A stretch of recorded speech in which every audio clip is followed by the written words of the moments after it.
On January 14, 2022, residents of Anchorage, Alaska heard a series of loud bangs. They didn't stop for a half an hour.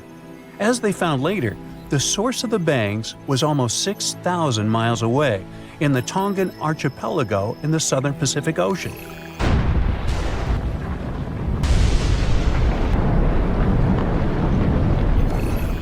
The Hunga Tonga underwater volcano abruptly woke up from its sound sleep. It last erupted at the end of December 2021 after several years of inactivity. Hunga Tonga sent a large plume of ash into the stratosphere that was seen in the capital city of Tonga, 43 miles away from the volcano. In the following days, it was emitting steam and gas to the height of 7 miles. Plus, it was letting out ash that accumulated next to it and even made the island on which it was standing increase in size. Then it went back to sleep, and the officials even announced it was dormant. But just a couple of weeks later, it woke up again with a crazy force. It sent ash clouds 12 miles into the atmosphere. It blocked the sun in some places and rained down from the sky.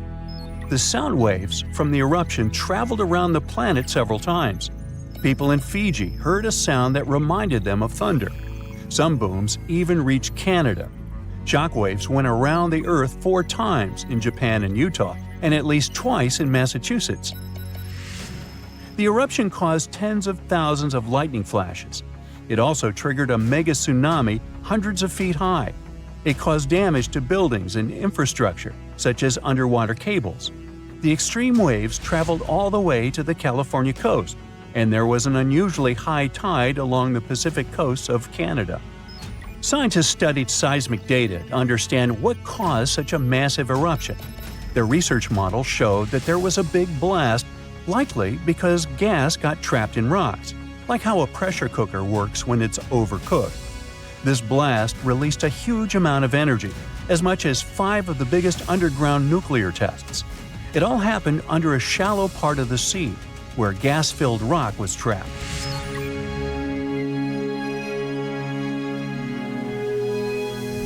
Now, normally when a volcano erupts, the fumes cause a temporary cooling effect on the Earth's surface. But Hunga Tonga's eruption was different. It didn't produce many fumes, but released a massive amount of water vapor, equal to 60,000 Olympic swimming pools. The intense heat of the eruption turned vast amounts of seawater into steam, which then blasted high into the atmosphere. All that water vapor ended up in the stratosphere, a layer of the atmosphere that's too dry to form clouds or rain. Scientists don't have any observations of volcanic eruptions like Hunga Tonga to predict its long-term effects on our weather patterns. This is because the only way to measure stratospheric water vapor is with special satellites, which have only been around since 1979, and there hasn't been an eruption similar to Hunga Tonga in that time. In fact, the Tonga eruption is the most well-recorded blast of its kind in recent history. Scientists had lots of tools to study it, like satellites that took pictures from space and sensors that listened to the vibrations and movements in the Earth. There was a similar eruption in 1991 at a volcano in the Philippines, but back then, they didn't have as many advanced tools as they do now to study it closely. Experts from different countries looked at satellite data right after the Hunga Tonga eruption. They wanted to find out how long water vapor would stay in the stratosphere, where it would go, and of course, what this would mean for the planet and for all of us. The first big result of the eruption, at least partially, was a huge hole in the stratosphere that was hanging on for several months in 2023. By the time it appeared, the water vapor had reached the polar stratosphere over Antarctica. But Hunga Tonga ended up with just a minimal effect on global average temperatures, at least for now. Let's just hope it won't repeat the story of Mount Tambora volcano in present-day Indonesia. Over 2 centuries ago, in 1815, this bad guy interrupted and caused the year without a summer. In the following year, the winter was unusually cold and wet across Europe and North America. There were also some catastrophic tsunamis, destroying homes that took 10,000 lives and 80,000 more who fell ill in the aftermath. Now, you can't miss an event like Hunga Tonga or Tambora eruption, but some underwater volcanoes are discovered by accident. A passenger on a commercial flight looked out her window above the Pacific Ocean and saw a weirdly colored patch on the water. She thought it could be an oil slick or a floating pumice raft, which is a telltale sign of a recent volcanic eruption. She decided to send a photo of this scene to a geologist. And that's how scientists found one of the largest volcanoes in the world, Havre. It's hiding about 3,000 feet below the surface. In 2012, Havre had a massive eruption that lasted about 90 days. Hot lava poured out of 14 different vents around the volcano's semicircle-shaped opening. Havre is just one of many volcanic systems covered by thousands of feet of water. These volcanoes are the most active on Earth and are part of a giant system called mid-ocean ridges that stretches around the world. This system produces about 75% of all the magma that comes out of Earth's volcanoes each year. It releases over half a cubic mile of lava. When the magma cools down, it forms the edges of new ocean plates, which are like giant puzzle pieces that make up the Earth's crust. A team of scientists studied material left on the ocean floor by volcanic eruptions from the Bronze Age. About 3,600 years ago, a volcano that was partly underwater in the southern Aegean Sea woke up with a bang. This eruption destroyed the island of Santorini and sent massive amounts of ash, rocks, and gases into the air. It left behind thick layers of ash and rock that settled in piles on the ocean floor. Scientists have been studying the ancient Santorini eruption for several years to figure out what happens during such massive ones. Their research helps explain how future volcanic eruptions could affect the weather on our planet. The study also helps scientists understand the strength of the eruptions, how high the eruption columns might go, and the sizes of the waves that form when all that ash and rock settles into terraces on the ocean floor. This information will help predict the dangers of future eruptions. Now, when a volcano erupts, the last place you want to be is inside it. But scientists did it for you. Well, kinda. They produced a smart new imaging technique that uses the best ideas from medical imaging and optical telescopes. Matrix imaging, that's what it's called, makes it easier to understand what's happening underground, even when there aren't many sensors available. These sensors, called geophones, detect and record the movement of seismic waves, which are vibrations that travel through the Earth.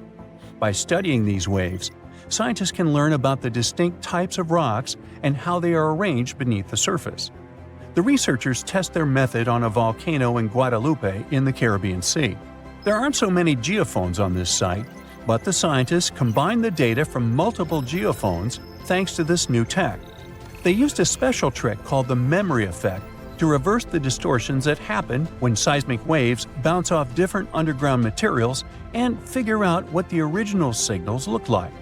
The researchers could clearly see the structure inside the volcano down to a depth of about 6 miles, with incredibly detailed images in a resolution of over 300 feet. They found out that there are many layers of magma stored underground. These layers are connected to other deep parts of the Earth. Knowing about these layers and how they work could help scientists make better guesses about when a volcano might erupt. If they can do that, they might be able to warn people earlier and keep them safe from dangerous eruptions. Okay, watch your step now. Millions of gallons of hot magma are gathering in one flow and rising thousands of miles to the surface of our planet. A massive fracture in a tectonic plate shakes the ground and fills the air with a loud hum. Fire, gases, lava erupt from the dark, unexplored depths of Earth's crust. A planetary-scale catastrophe has just happened, and no one's noticed it. Now imagine you're having fun on a luxury yacht somewhere in the southwestern Pacific Ocean, drinking cocktails and sunbathing. At this moment, one of the most powerful volcanic eruptions in the planet's history is happening right below you. But you don't feel anything. You don't even drop your glass. Yeah, you can hear a strange sound coming from the ocean depths. You see foaming water and pieces of pumice floating up to the surface. But it doesn't bother you much. So how did it happen that we missed such a powerful eruption in 2012? Why did scientists find out about it only a few years later? The answer is simple: water. An eruption of an ordinary volcano is a huge disaster. There are incandescent liquid metals and molten rock containing almost the entire periodic table inside our planet. All of this soup is called magma, and it's constantly boiling inside the subsoil of our world. This hot substance is lighter than the surrounding crust, so it always rises. Fortunately, the planet's surface is strong enough and doesn't allow magma to splash out. But sometimes this protection fails. The upper part of Earth is covered with connected parts, tectonic plates. These plates collide with each other and then move apart. Imagine a big moving mosaic puzzle where all its parts are tectonic plates. And when a small part of this puzzle gets separated from another, magma immediately comes up. These unstable fault sites with leaking magma are called volcanoes. And when they erupt, it gets hot. Lava flows out of the vent and burns all the vegetation around. This is accompanied by earthquakes and thick black smoke. If a volcano spits out magma too high, it falls back to the surface in the form of fire rain. But the worst thing here is ash. It's not that ash that's left in your grill after a good barbecue, no. Volcanic ash consists of solid particles harmful to any organism. These particles are not burnt wood, but various chemical elements. Volcanic ash is sharp, dense, and tangible. It can block sunlight, cover and destroy all plants, settle in your lungs. If you get too close to an erupting volcano, well, you better have a fireproof suit, oxygen tanks, a gas mask, and an underground shelter. Then you might survive, but there's no guarantee. At the same time, if an eruption occurs underwater, you don't need to worry about it. Of course, if you're not a marine biologist studying coral reefs nearby, or if you don't travel past that area in a submarine. In that case, boy, you're in trouble. When an underwater volcano erupts, this shakes a colossal area, heats the water, destroys the seabed. But almost nothing happens at the surface. The enormous pressure of millions of gallons of water suppresses the destructive power of the volcano. Molten rocks shooting out of Earth's crust get pressed against the seabed. Yeah, a submarine swimming by would be thrown off course and might collide with solidified lava. Fortunately, no such cases have ever been recorded, but it can easily become a reality because underwater eruptions happen pretty often. More than 70% of all volcanic activity occurs underwater, and almost no one notices it. In most cases, these volcanoes immediately fall asleep after they erupt and never wake up again. But in 2012, something happened, and scientists couldn't ignore it. Big pieces of pumice, the size of a van, began floating up in the southeastern Pacific Ocean. These rocks covered about 154 square miles. There were thousands of them. They looked like a group of unknown floating mini-islands. Volcanic stones were scattered in the ocean over the area twice as large as New Zealand. Scientists determined the full scale of the disaster with the help of deep-sea sonar devices. They studied the seabed at a depth of 4,000 feet for a long time and found 14 craters from which magma had flowed during the eruption. The seabed was covered with frozen lava flows and tons of ash. The researchers found that more than a third of the erupted volcanic material surfaced and was scattered all over the place. The rest remained at the bottom. This wiped out all marine life in the area. It seemed that this eruption was one of the largest in the entire history of observations. But in 2019, researchers discovered something even more significant. That was an underwater volcano 3 times higher than the Eiffel Tower. According to scientists' calculations, it ejected between 30 and 1,000 times more molten rock than the previous volcano. This monster had been feeding from the world's deepest magma reservoir we know about. Seismic activity here was so devastating that it destroyed everything around. Fortunately, not for long. After any eruption, life reappears like a phoenix rises from the ashes. And it's not just a figure of speech. Volcanic ash and lava around the volcano contain many useful mineral elements. All of them nourish the soil and help microorganisms develop on land and in the water. For this reason, there's usually so much vegetation, flowers, and trees around volcanoes. And underwater volcanoes can eventually form islands. This is a long process that ends with the appearance of a massive piece of land above the water surface. To understand how this happens, you need to go back millions of years. So, let's go. See this underwater volcano? There are sea dinosaurs, giant sharks, and ancient fish swimming around. Now, the seabed starts shaking. The volcano releases tons of magma and ash. The water pressure immediately pushes all this stuff back to the bottom. The eruption can continue for a long time. The released magma raises the seabed. After hundreds, maybe 1,000 years, a new eruption begins. New magma flows create a new layer above the previous one. Over millions of years, layer by layer, the volcano is growing. It's slowly rising, thanks to constant eruptions. Of course, with time, some volcanoes go dormant, but this one continues to erupt. And then, one day, the volcanic rock reaches the surface and an island emerges. After many more years, the volcano can fall asleep. After this, life is likely to appear on the island. Grass, flowers, trees, animals. The area that was once ruined seabed is swarming with life now. Volcanic islands have unique ecosystems because they develop separately from all the continents. Observing such islands helps scientists understand how life on Earth evolves. New species of birds, animals, insects can live on these chunks of land. Hundreds of islands around the world appeared thanks to eruptions of underwater volcanoes. You can find them in Hawaii, Indonesia, Iceland. Many of them are inhabited by people who build villages and towns there.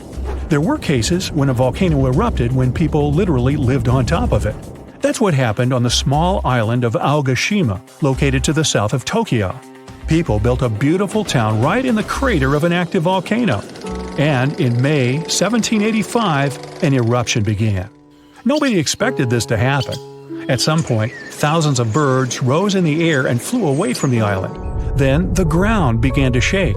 A heavy, low sound shook the air. Thick smoke appeared above the top of the green volcano. The crater started spitting dirt, huge rocks, and red-hot pieces of magma into the sky. The disaster lasted several weeks. People somehow managed to evacuate.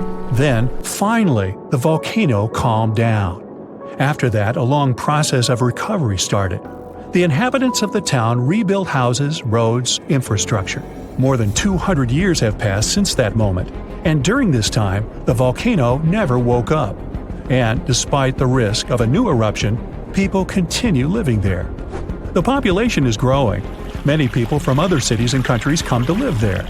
The main reason everyone loves this place is that it looks like a paradise. Nobody wants to leave the island. There are thermal springs where you can bathe, dense jungle with many beautiful animals and trees. The soil is rich, and you can grow tasty fruit and vegetables there. The water near the coast is swarming with fish. Every day, you can enjoy the incredible landscapes of the island. Seismological services constantly monitor the situation and watch the volcano's activity, listening for a rumble that may someday come again. Back in 2018, the biggest active underwater eruption ever happened, at least the one that we could officially record. Scientists followed earthquakes that struck the area in the western Indian Ocean off Madagascar. Between 2018 and 2021, over 11,000 earthquakes struck a small island called Mayotte between Madagascar and Mozambique. The strongest one had a magnitude of 5.9. Until then, this area had been pretty peaceful. There had only been 2 earthquakes recorded over 50 years. Along with regular earthquakes, there were also some unusual seismic hums, like earthquakes at pretty low frequencies, forming deep underground. People couldn't feel those hums at the surface, but researchers around the world discovered them and realized they were related to volcanic activity no one actually noticed coming. Something strange happened. That underwater eruption created a giant skyscraper-sized volcano. This new underwater volcano turned out to be around 1.5 times the height of One World Trade Center in New York, and almost 10 times bigger than the Statue of Liberty. The area where it appeared had been explored in 2014, but it was almost flat, peaceful, and empty back then.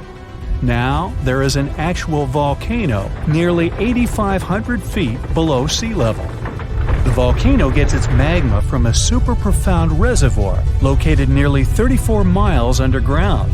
It's the deepest reservoir of volcanic magma that we know about. The Earth has layers, and the middle one is kinda chunky. It's very much like peanut caramel filling many chocolates have. Research shows there are probably hunks of oceanic crust deep inside the Earth's liquid mantle. They're stuck there creating large lumps in something that was supposed to be a smooth layer. Our planet has a rigid outer layer. It includes a hot upper mantle and cracked crust. The hot mantle moves and churns all the time, making the crust at the surface move too. This way, the oceanic crust dives into the depths and makes huge magma plumes go up toward the planet's surface. Scientists even found an ancient piece of the Pacific Ocean hundreds of miles underneath China.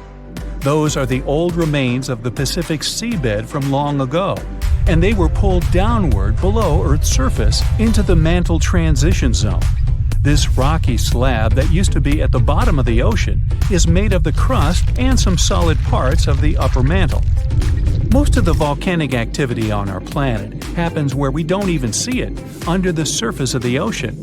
About 70% of all volcanic activity happens in the oceans, and mostly in the area of the South Pacific, with over 1,100 volcanoes squeezed into that area. Coastal cliffs, mountain changes, soils, and sediments that line valleys. These are only a small portion of the rocks on our planet. Oceans hide so much more deep down below the Earth's surface. In between the Earth's surface and its core is the mantle. It's a warm, thick layer of rock that moves and flows constantly. Some hundreds of miles below, there's a place where diamonds grow. As they form, they go through high temperatures and pressure, after which they eventually freeze. That way, when they arrive at the surface, scientists can explore their structure, find out how they formed, and understand better what's going on in the depths of our planet.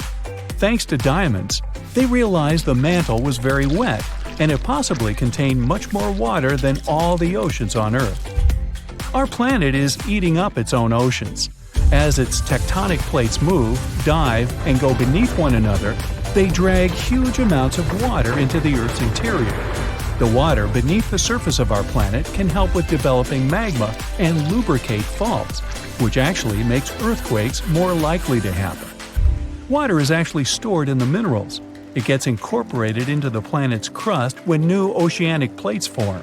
They go through the process of bending and cracking as they grind under other plates, and huge amounts of water then go deep into the crust and mantle. Scientists research an area that's 18 miles under the surface. They realize these zones pull 3 billion teragrams, which is more than 2 billion pounds. Any ocean is like a whole new world. There are incredible sceneries below the surface, magnificent waterfalls, lakes, and rivers. There are thick layers of salt beneath the seafloor, and rivers and lakes form because seawater goes through those layers and dissolves them, creating something that resembles pools. The dissolved salt makes the surrounding water denser. That water then settles there, which eventually forms underwater lakes or rivers. But there are also mountain chains, trenches, canyons. There's a canyon in the Bering Sea with more than 8,500 feet of vertical relief. This makes the Grand Canyon look way smaller than it is, since the underwater canyon is nearly 2,500 feet deeper.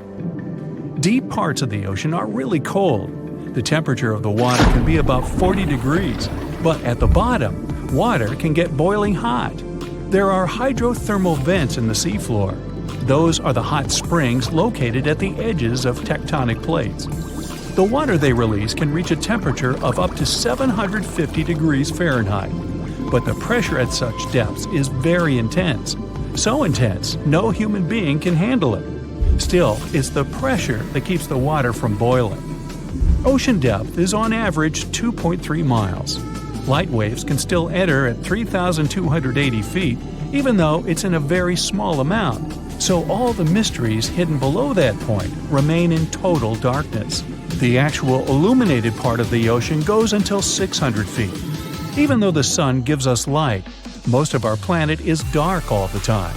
It's all because of the oceans, covering over 70% of our planet. The loudest sound that came from an ocean, and of the loudest sounds ever recorded, came from an ice quake. It was so loud, researchers picked it up by sensors more than 3,000 miles away. There was a seismic activity that made frozen ground break down.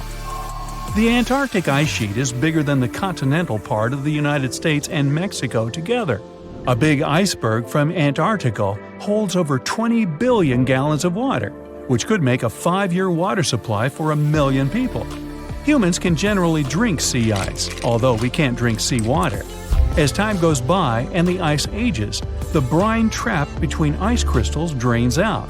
That way, ice becomes fresh enough to consume it. If all the ice sheets and glaciers we have on the Earth melted at the same time, the sea level would rise another 260 feet, which is just a little shorter than the Statue of Liberty, the height of a 26-story building. Clams live long enough to tell us more about oceans past. Ancient mollusks can live for more than 500 years. To learn more about a tree, you can use its rings to see how old it is. To learn how old a mollusk is, you can examine its rings within the shell and tell. This is also how scientists get information about the ocean, climate, and whatsoever. Clams can help take a look at what happened about 1,000 years ago. The Earth doesn't have 4 but 5 oceans now. The new one, called the Southern Ocean, was officially recognized only a few months ago. It borders the Atlantic, Pacific, and Indian Oceans, so scientists couldn't agree if it's really a new ocean or just part of the colder regions of these 3. We don't only divide oceans on maps, each has different conditions for unique marine species. For example, the Southern Ocean has leopard seals, orcas, minke whales, emperor penguins, and other animals that live in cold, icy seas. It's also home to krill, small creatures that look like shrimp and are food for many bigger animals that live there. Life on our planet started about 3.5 billion years ago. I wasn't around then. It's still a mystery how and when exactly, but some theories say life could have first emerged in the depths of the ocean. A few years ago, scientists found microscopic tubes and filaments within rocks formed about 4 billion years ago. These rocks are fragments of ancient oceanic crust. Also, these tiny tubes and filaments are similar to microbes that can still be found on hydrothermal vents in deep parts of the ocean. The idea is these living cells found conditions to stay alive in tiny rocky pores inside the chimneys of those vents, and started the amazing adventure of the evolution of life on our planet. When we think of active volcanoes, one region comes to mind: the Ring of Fire in the Pacific Ocean. 3/4 of Earth's volcanoes sit within this belt. Compare the area to Australia, which doesn't have any volcanic activity. The old continent of Europe is also calm, or at least we like to think so. Can you guess what the most active volcano in Europe is? If you thought of Mount Etna on the island of Sicily in Italy, you were right. The volcano has erupted about 200 times and has been far from sleeping in recent decades. The last time this happened was in August 2023. The highest mountain in the Mediterranean is 500 million years old. But in Iceland, there is a much younger volcano. It sprang into action on the 10th of July 2023. In the afternoon, 3 fissures appeared in the ground on a peninsula in the southwest of the island. This was at a base of a small mountain peak. Its name means Little Ram in the local language. The volcano spewed molten lava high into the air. There were also gas plumes in the area. But the scientific community wasn't surprised by the event. They already knew about the volcanic area that stretches between the cities of Reykjavik and Keflavik. Its name is hard to pronounce. Hey, I want to buy a vowel. It had already erupted during the previous 2 summers. This activity came after 8 centuries of dormancy. In the days leading up to the latest eruption, seismologists, the scientists who study earthquakes, recorded over 12,000 tremors. When the ground opened up in July, the fissures were over 1.5 miles long. The following morning, 2 of them closed. All the lava was now coming out of the last fissure. It grew into an elongated cone, the simplest shape of volcano we are all familiar with. The lava soon filled a large crater. It grew almost 100 feet tall during the first week, and it is still growing. On the night when the eruption started, lava spread out in all directions. Its cinders set ablaze the dry moss in the vicinity. Local authorities closed off the surrounding area. There were toxic gases from the volcanoes and smoke from the burning moss. Firefighters flocked to the area. After a week, they proclaimed the area safe. Visitors soon came to witness the birth of Europe's youngest volcano. This form of tourism is quite developed in Iceland. People come from all over the world to watch active volcanoes. The land of fire and ice is home to more than 130 volcanoes. Some 30 of them are active. Now, I know what you're thinking right now. Is volcano tourism safe? In Iceland, it is. The country's authorities research and constantly monitor all of the hotspots. The island is dotted with several dozen seismic stations. These help researchers accurately predict future eruptions, and emergency services are accustomed to these sorts of events. They can quickly cordon off danger zones. This is what happened in 2010. A volcano in the south of the island, the name of which everyone struggled to pronounce, erupted. It spewed out a plume of steam and ash that was 7 miles high. This wasn't a fun time to be an air traveler.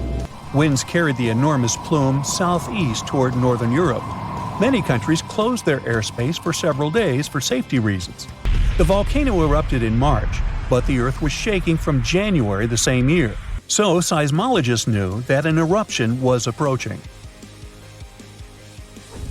When it comes to the continent's youngest volcano, the tourist infrastructure is already there. Visitors can leave their cars at a designated parking lot. Then they go on a 5-hour-long trek. This leads to a viewing deck.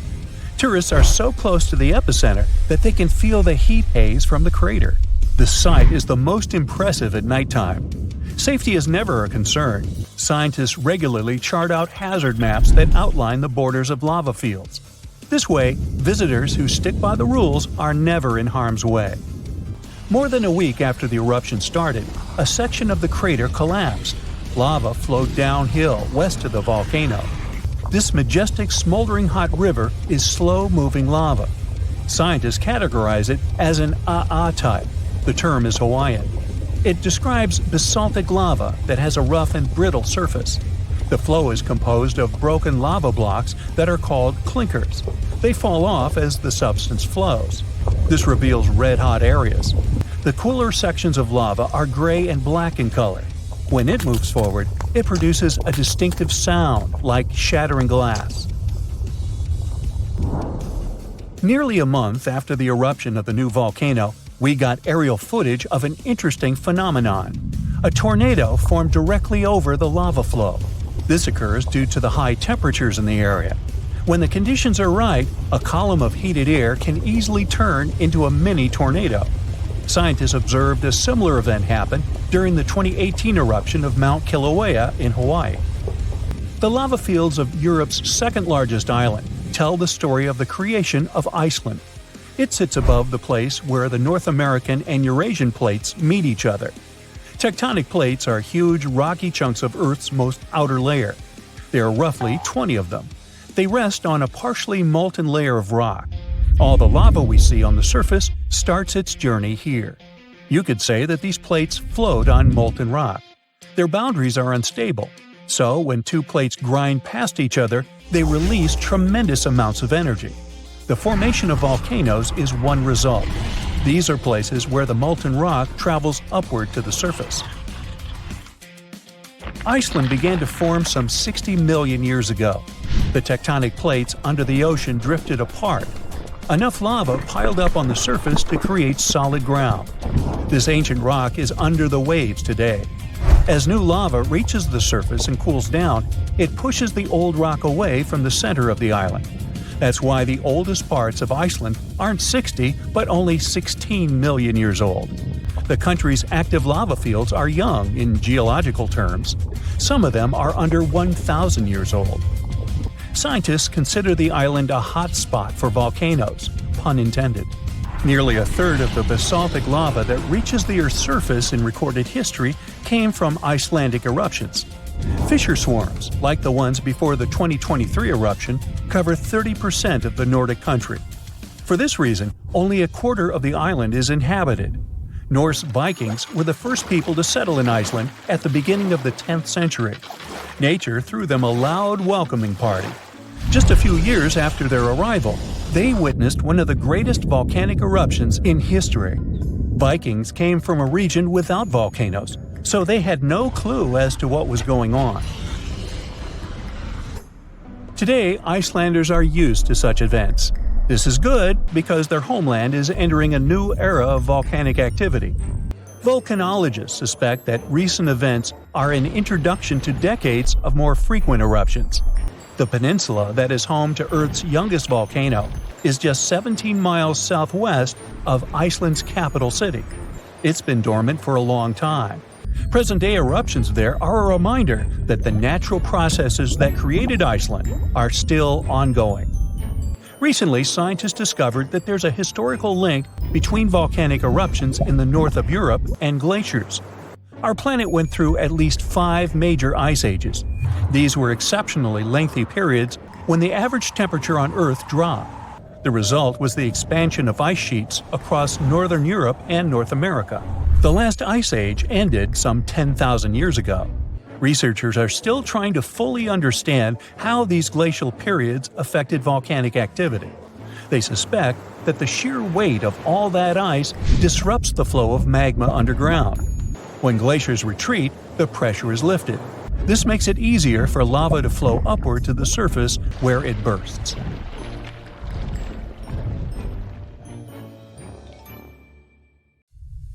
These ominous rumbling sounds, the ground shaking under your feet. Wait a minute, that's my tummy. Or it might be Washington State's Mount Adams waking up. It's the largest volcano in the state by both area and volume, and it's recently started to show signs of life after staying silent for thousands of years. Scientists have noticed an alarming uptick in seismic activity around the mountain. And since the last eruption here happened between 3,800 and 7,600 years ago, humanity was still in the Stone Age at that time. This sudden chattiness has scientists, let's say, curious. The U.S. Geological Survey has hurriedly installed temporary seismic stations around Mount Adams to keep an eye on the situation. At the same time, they reassure the public there's no need to panic. Mount Adams doesn't reach the height of the better-known Mount Rainier, and still it covers a massive area, making it Washington's largest active volcano. Interestingly, records show that before September of this year, Mount Adams had experienced an average of just one small earthquake every 2 to 3 years since 1982. And then, the Cascades Volcano Observatory and the Pacific Northwest Seismic Network detected a staggering 6 earthquakes in just 1 month, September. These quakes were all rather tiny, with magnitudes ranging between 0.9 and 2 on the Richter scale. It means they were so weak you wouldn't feel them at the surface. Plus, satellite imagery confirmed there was no ground deformation in the area. Now, at the moment, the USGS keeps Mount Adams alert level at green or normal, so we shouldn't worry about the ground opening and swallowing towns and cities. But the most recent seismic blips have encouraged the agency to install additional equipment for more precise monitoring. Such an expanded network will help scientists notice even the smallest earthquakes, which will help them understand what's happening under Mount Adams. This extra equipment might also shed light on whether this recent activity is a signal of future eruptions or just a random anomaly. If Mount Adams eventually erupted, it would likely produce slow-moving lava flows rather than explosive eruptions like Mount St. Helens. After all, past eruptions have only led to lava flows that travel just a few miles from the volcano, so that's not what we'd need to worry about. A much more dangerous thing would be lahars. These are mud flows that can happen when volcanic ash, rock, and melted ice mix during eruptions. Lahars have occurred near Mount Adams without even eruptions. Rock, weakened by hydrothermal processes at the volcano's summit, suddenly broke loose, creating fast-moving, destructive mud flows. Exactly for this reason, the USGS categorizes Mount Adams as a high-threat volcano. While it doesn't erupt frequently, it still poses serious risks to nearby settlements. Another volcano we should carefully watch is Katla in Iceland. It's one of the country's most powerful and dangerous volcanoes. It last erupted over a century ago in 1918, but if it erupts again, it could be 10 times as powerful as another Icelandic volcano whose name I can't pronounce. See? That one erupted in 2010, completely disrupting air travel all over Europe. An eruption of Katla could release large amounts of sulfur dioxide, which could form sulfate aerosols in the atmosphere. Such aerosols reflect sunlight, which could even cause temporary global cooling. This phenomenon often followed catastrophic volcanic eruptions in the past. Although eruptions are common in Iceland, Katla's ash cloud would likely shoot higher into the sky and cover larger areas of Europe than that other one did. It would ground flights and negatively affect economies. If Katla erupted, it would also harm agriculture, water supplies, and air quality. In 2014, scientists noted that a large eruption could even cause a tsunami that might travel along Iceland's south coast and out to sea. But the potential impact of such a tsunami is still unclear. Katla tends to erupt on a regular schedule every 40 to 80 years, which means that another eruption is statistically very likely soon. That's why Katla remains under close scientific observation. The Canary Islands' Cumbre Vieja erupted recently in 2021, reminding people of its destructive potential. The lava flow from this eruption was devastating. It covered whole neighborhoods and flowed into the ocean, destroying more than 3,000 homes. Thousands of people had to be evacuated. But the craziest thing? Even though the damage was significant, scientists believe it could have been far worse. A massive eruption of Cumbre Vieja could have caused the volcano's entire western flank to collapse into the Atlantic Ocean, triggering a mega tsunami. This hypothetical tsunami could have potentially created waves hundreds or even thousands of feet high. They could have flooded coastlines around the Atlantic basin, including parts of the US and Europe. Luckily, recent studies claim that a collapse of that scale is unlikely. But even though the chance of a mega tsunami is low, scientists still think it's wise to prepare for possible eruptions because there's a chance of extensive damage. The lava flows that occur at this volcano tend to be extensive and dangerous to both human life and the infrastructure on the island. If you decide to travel to Ecuador, you should be wary of Cotopaxi, one of the most active volcanoes in this country. It's been rumbling with minor eruptions since 2022. While these eruptions have been relatively small, Cotopaxi has a great potential for a major eruption, and it has scientists on high alert. If Cotopaxi erupted on a large scale, it could produce a massive ash cloud over 12 miles high, threatening the lives of around 200,000 people in the neighboring area. A serious danger is Cotopaxi's snow-capped summit. It would melt super rapidly in a major eruption. It could lead to destructive floods and landslides that would flow down the mountain and potentially reach populated areas. This combination of volcanic activity and glacial floods makes Cotopaxi a high-risk volcano. A powerful eruption could occur soon, or it could be years or even decades away. But monitoring efforts are in place to catch any warning signs. The next volcano we should watch out for is already infamous, Mount Vesuvius. Its catastrophic eruption in 79 CE destroyed the Roman cities of Pompeii and Herculaneum.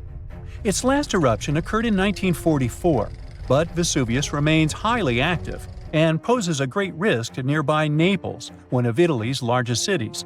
A large eruption would threaten over 3 million people. Many of them live in the vicinity or even directly on the slopes of the volcano. If Vesuvius erupted, it would be an explosive event, with ash, rocks, and volcanic gas ejected at extremely high speeds. And even though such a destructive event isn't expected for a few hundred years, Vesuvius remains one of the world's most closely watched volcanoes. After all, it has a real potential to cause catastrophic damage in a densely populated area. Then we have Popocatépetl, often called El Popo. It's one of North America's tallest active volcanoes, which lies about 40 miles from Mexico City. Exactly this proximity to a metropolitan area with a population of 22 million people makes Popocatépetl especially hazardous. A large eruption could send a massive ash cloud over Mexico City, causing widespread disruptions. Ash could clog the city's drainage systems, contaminate water supplies, and even cause power outages by short-circuiting electrical systems. Plus, lahars could rush down the volcano, reaching nearby towns. Popocatépetl has been showing near-constant seismic activity since the early 2000s, and smaller eruptions are pretty common here. In early 2024, there were 13 recorded minor eruptions, which alarmed nearby towns. At the same time, volcanologists consider such eruptions normal for Popocatépetl. While talking about super dangerous volcanoes, we can't skip Yellowstone National Park. It houses one of the world's largest supervolcanoes. Its last massive eruption occurred about 640,000 years ago. But if this monster were to erupt today, the impact would be much more devastating for the entire planet. States closest to Yellowstone, including Montana, Idaho, and Wyoming, would be most affected, likely experiencing disastrous pyroclastic flows. These flows, which are made of a dangerous mix of lava, ash, and gases, can obliterate everything in their path. Large parts of the country would also be blanketed in volcanic ash, over 3 feet in some areas.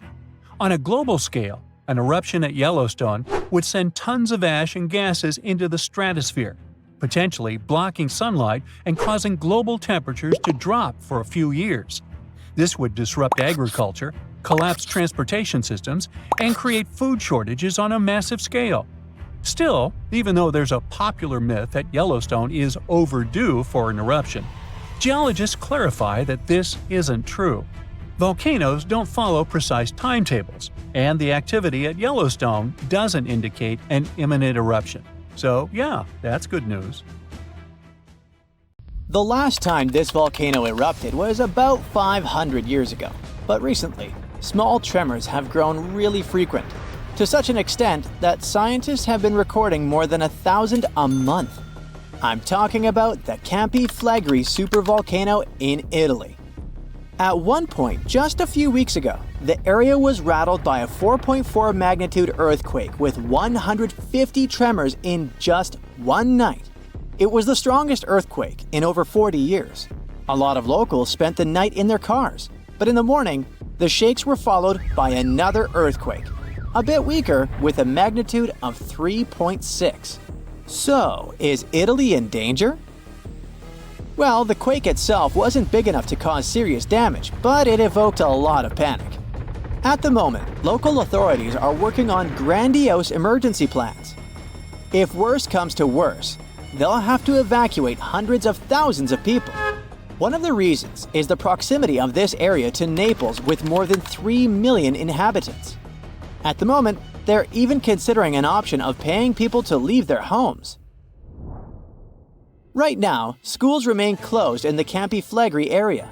The authorities are allocating more than 500 million euros to ensure the safety of buildings and constructions in the area. A yellow alert is still in place in the region where 80,000 people live. There's the so-called red zone, which is the most dangerous area. There are 1,250 houses in this red zone, and all of them will be at high seismic risk if an eruption begins. Plus, more than twice as many will be at medium risk.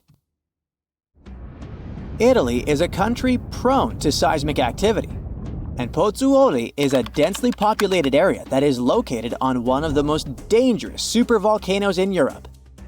Campi Flegrei has 24 hidden underground craters and dwarfs the better-known Vesuvius. Yes, the very volcano that wiped the ancient Roman city of Pompeii off the face of the earth in 79 CE. This city thrived near the base of Mount Vesuvius at the Bay of Naples. In the time of the early Roman Empire, 20,000 people lived in Pompeii. They were merchants, manufacturers, farmers, and others. The soil in the region was rich and fertile, so there were lots of orchards and vineyards.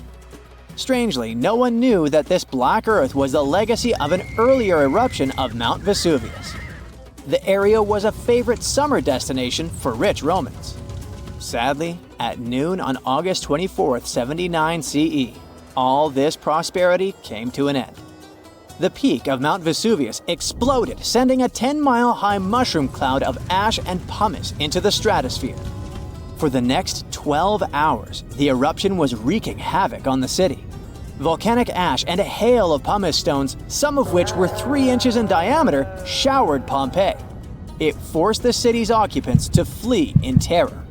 Around 2,000 people holed up in stone structures and cellars, paralyzed by fear. They hoped to wait out the eruption, Who knows? Maybe if they had decided to leave the city immediately after the beginning of the eruption, they would have had some chances to survive. A westerly wind protected the city from the first stages of the eruption. But soon, a giant cloud of hot ash and gas rushed down the western slope of Vesuvius. It engulfed the city, burning everything in its way.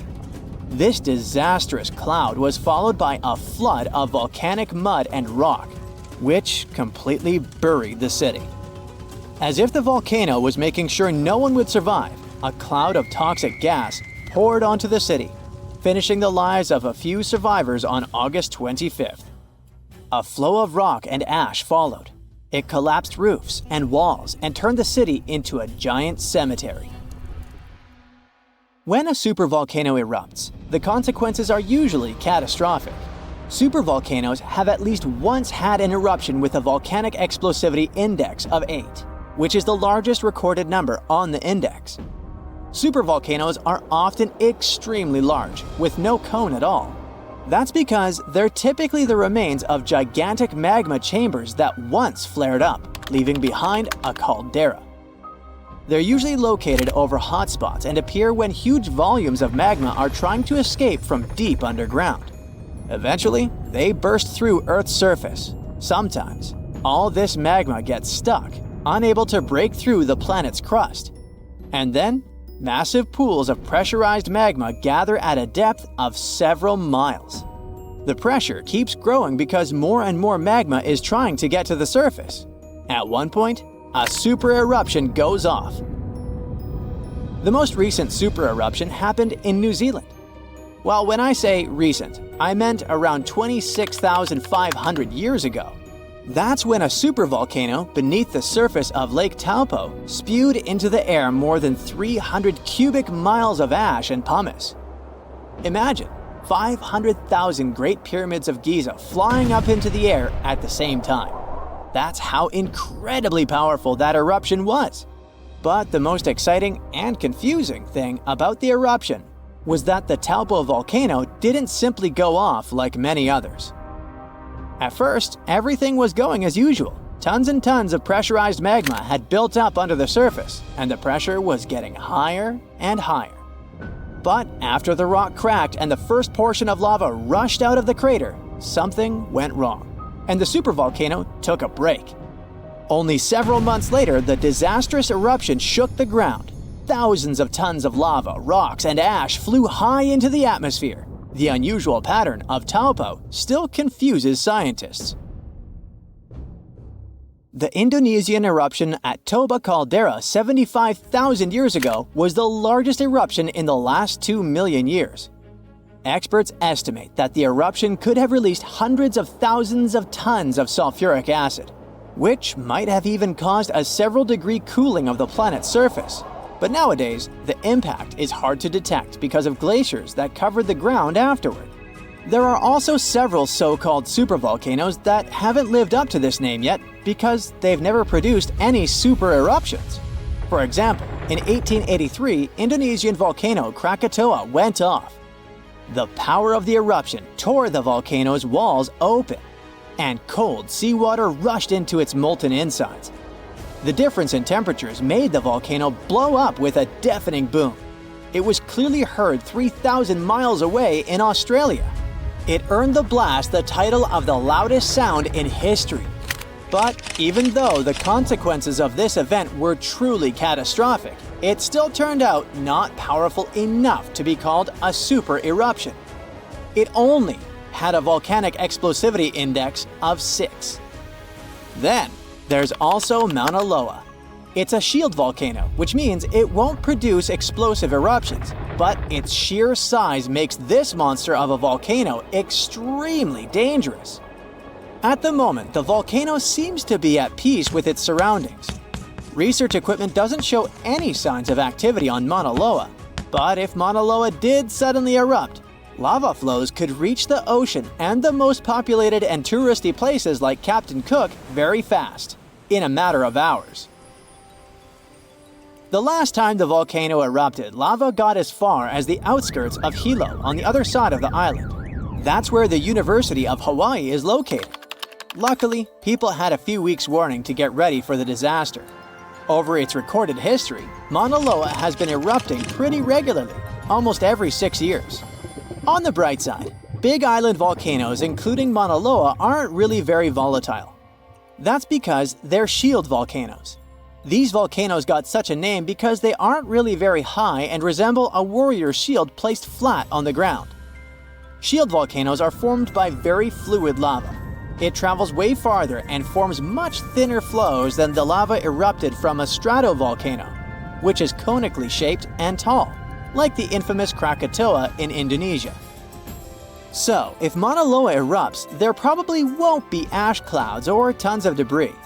The most dangerous thing will be lava. Since Mauna Loa is a shield volcano, its lava is extremely fluid and voluminous, which allows it to flow far and fast.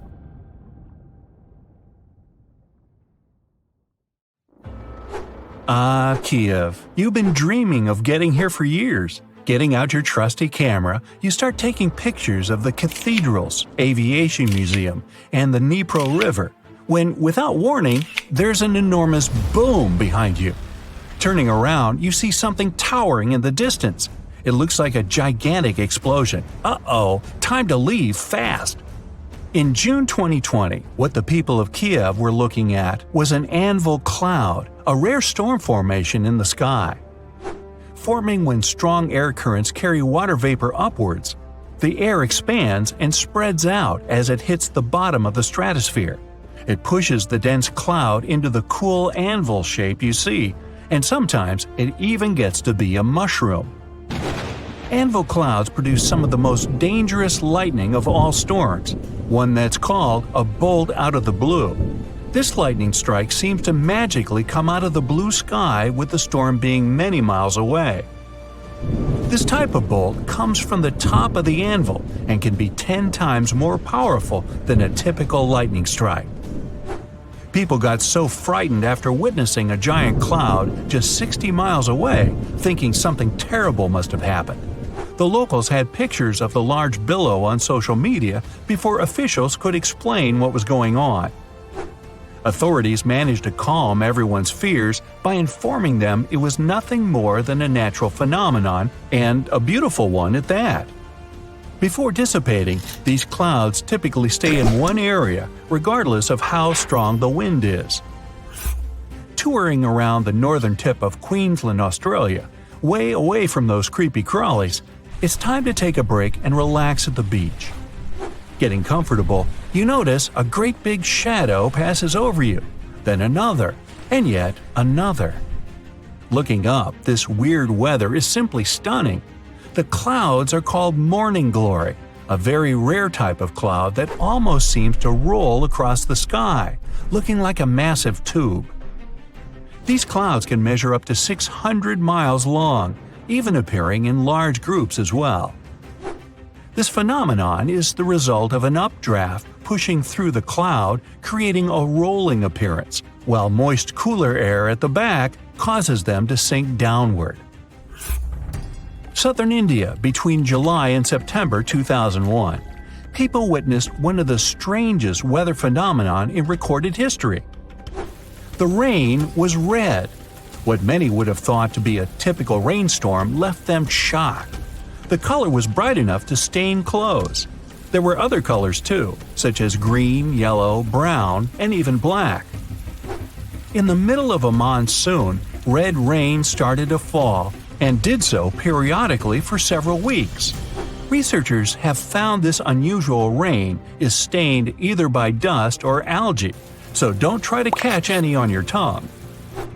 Scientists aren't entirely sure how the algae got all the way up there. This does make events like this a little unsettling.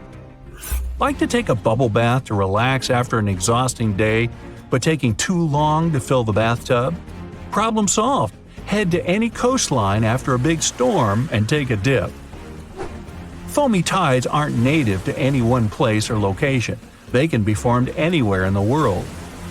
They're most likely to happen along rocky coastlines, like the coast of San Francisco, Northern Ireland, or the Mululaba, Australia. Each coast has differing conditions forming the sea foams. If you scoop up seawater into a glass and look at it closely, you'll see it's full of tiny particles. Many things like plants, chemicals, and lots of salt and minerals create the perfect formula for foam. When powerful currents and wind mix it all together, we get something that resembles a cappuccino top floating on top of the water. When freezing temperatures hit orchards in Michigan, all kinds of unusual things happen, like ghost apples. No, they're not going to scare you at all. But if you plan on sneaking away one winter to find one, be warned. Everything has to be perfect for this to occur, and it's going to be freezing cold. This is actually a rare weather phenomenon caused by having the apples freeze where they are with rain coating the fruit in a thin layer of ice. The apples then thaw and leak out like applesauce, leaving just the beautiful ice shell behind. The Catatumbo River in Venezuela might be the most electric place in the world, with nearly 300 storm days per year. The lightning storms are so consistent, they're predicted for 3 months in advance. During the wet season in October, you might see 30 lightning flashes in a single minute, a truly shocking experience. With each bolt having the energy to power a single light bulb for 6 months, the impressive display could power all of Venezuela forever. At sunset, strong winds flow around the 3 surrounding mountains, forming storm clouds over the water.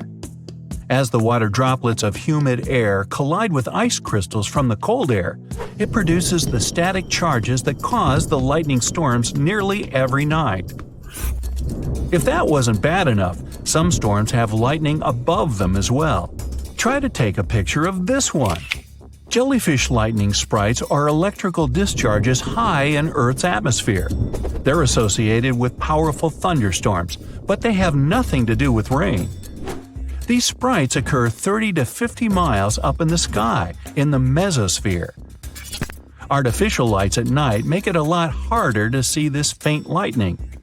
If you spot one, it'll look tiny, but can be well over 30 miles wide. The red sprites are a type of cold plasma discharge above a thundercloud. They're the balance of the lightning charges between the storm clouds and the ground below. Don't try to find this type of donut at your favorite bakery. It won't be there. Snow donuts are one of the rarest meteorological sights to see, with perfect weather conditions needed just to create them. Found in any snow-covered mountain area, like the Rocky Mountains, the wind, temperature, snow, ice, and moisture have to all work together for us to see these phenomenal rings. A thin layer of wet snow on the ground. Under that layer, ice or powdered snow. Then, a strong enough breeze to roll the donut down a hill, just like a snowball. Once it stops rolling, it can be the size of a baseball or as large as a car tire. It all depends on how strong the wind is. A newly formed snow donut won't stay around for very long, so hurry up with that camera. Watching the sunset over the horizon, the beautiful purples and pink overhead are nothing compared to the 3 suns you see in front of you. Wow, since when did Earth get 3 suns? These phantom stars sometimes appearing beside the sun are called sundogs.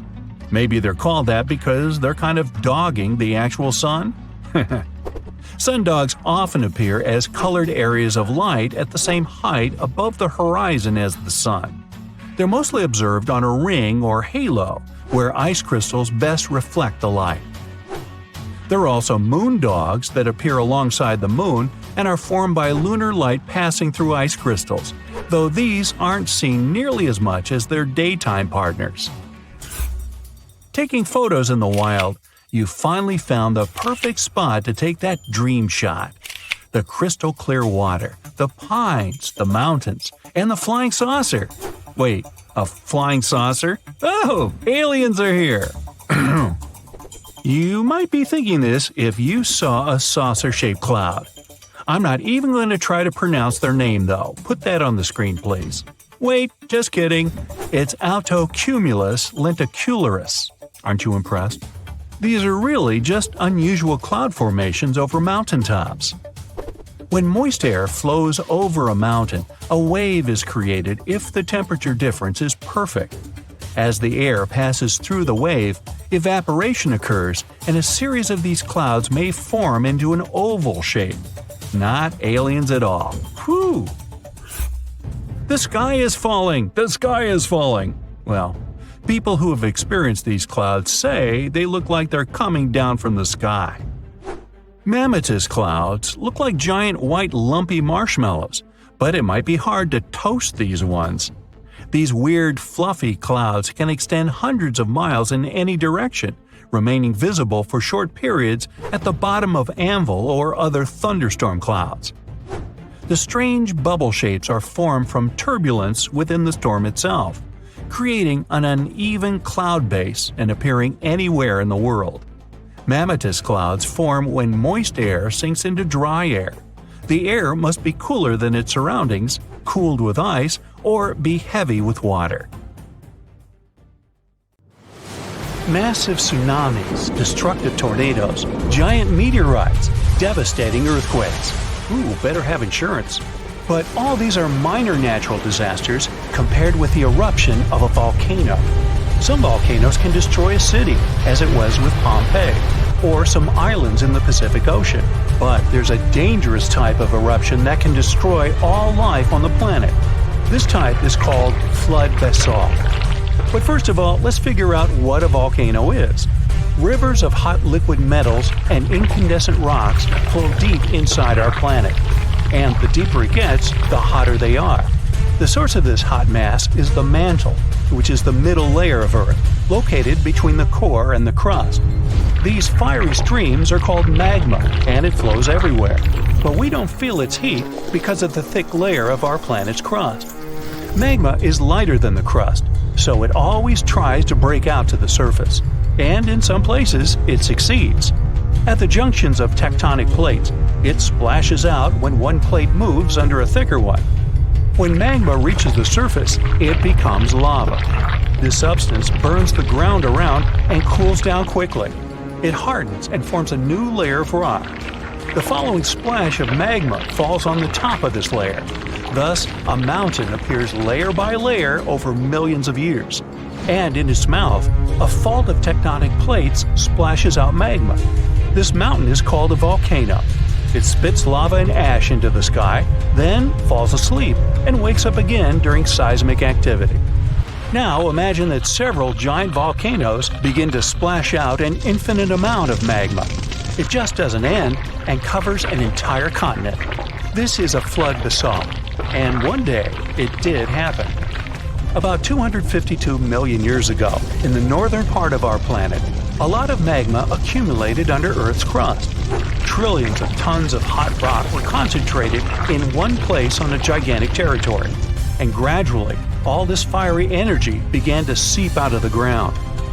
Hot gas started to come out in different places in this territory. The ground shook endlessly, and the crust rose hundreds of feet, all pointing to the approach of an imminent catastrophe.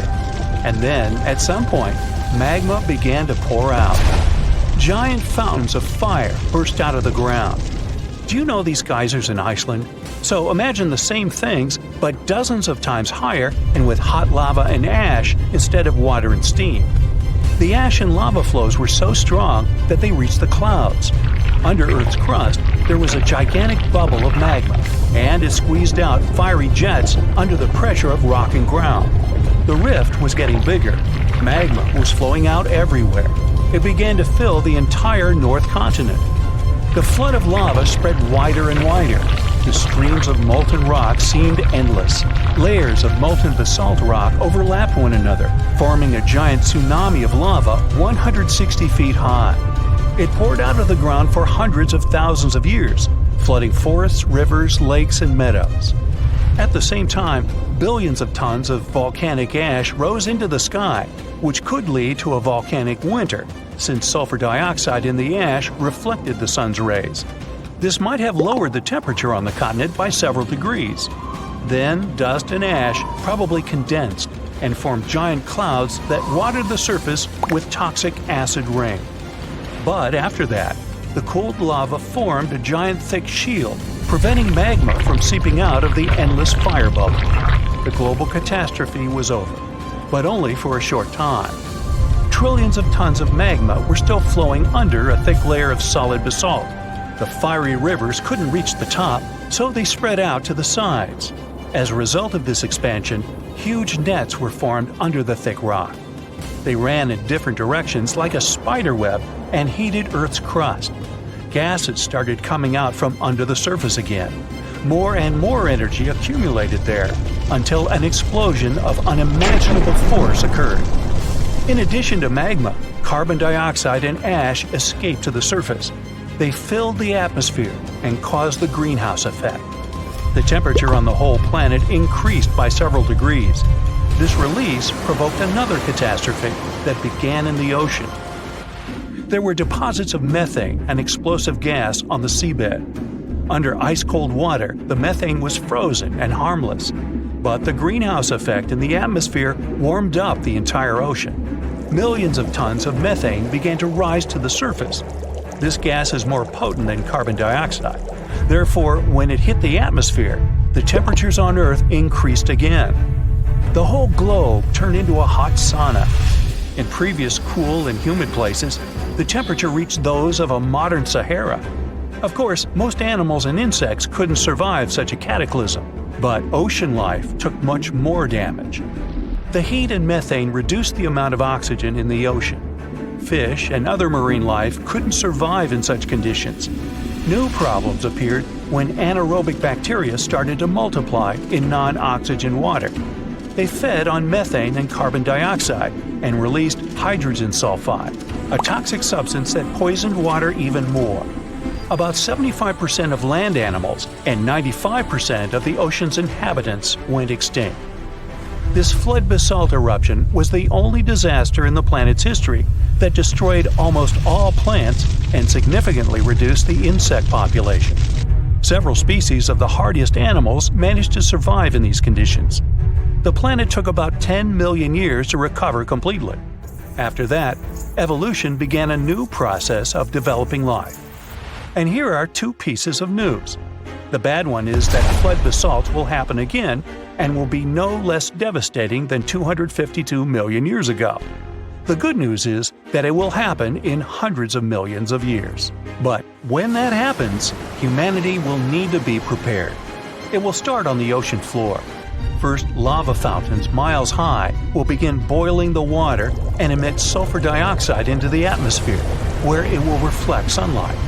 Along with ash and magma, a massive amount of water vapor will rise into the air.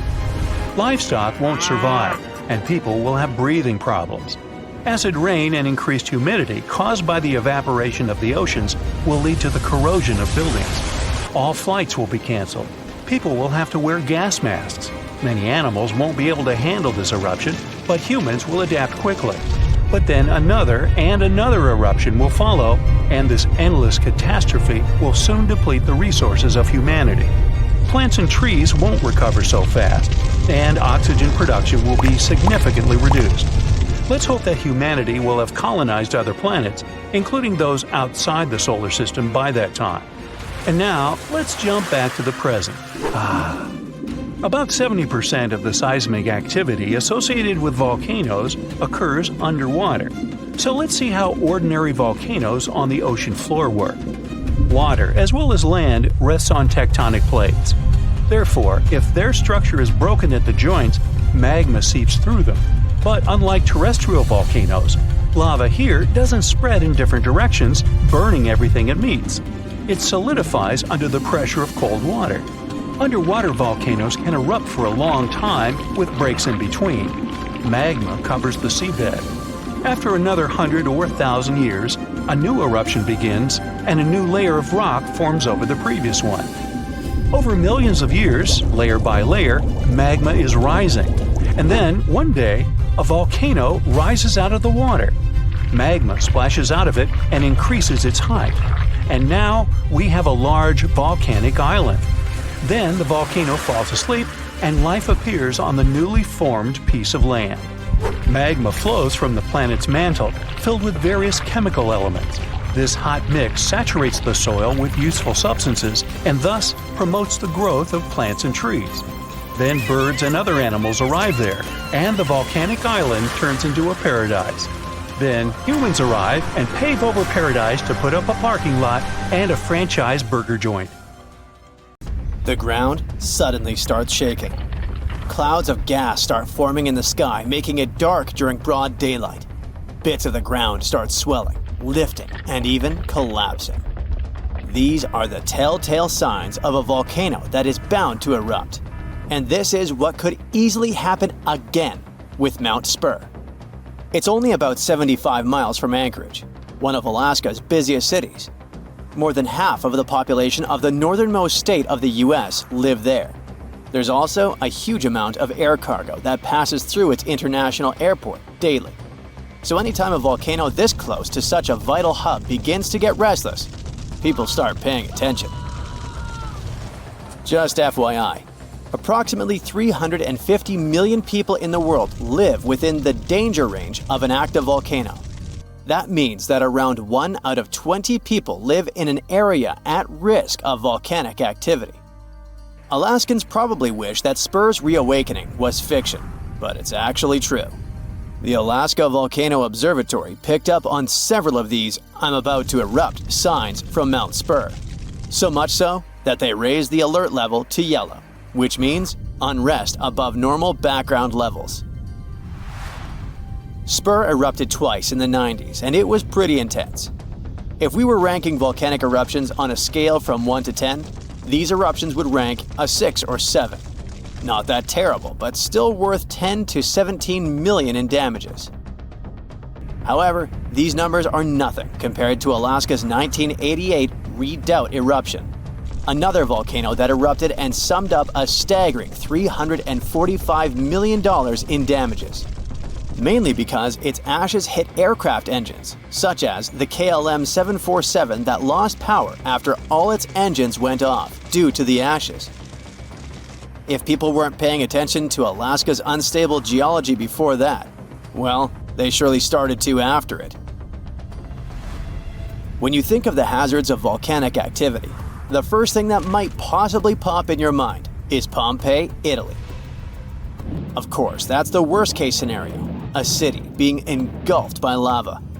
Spur may seem innocent compared to Vesuvio, but it still took its toll. The last time it erupted in the 90s, and it threw volcanic aerosols over 60,000 feet into the atmosphere.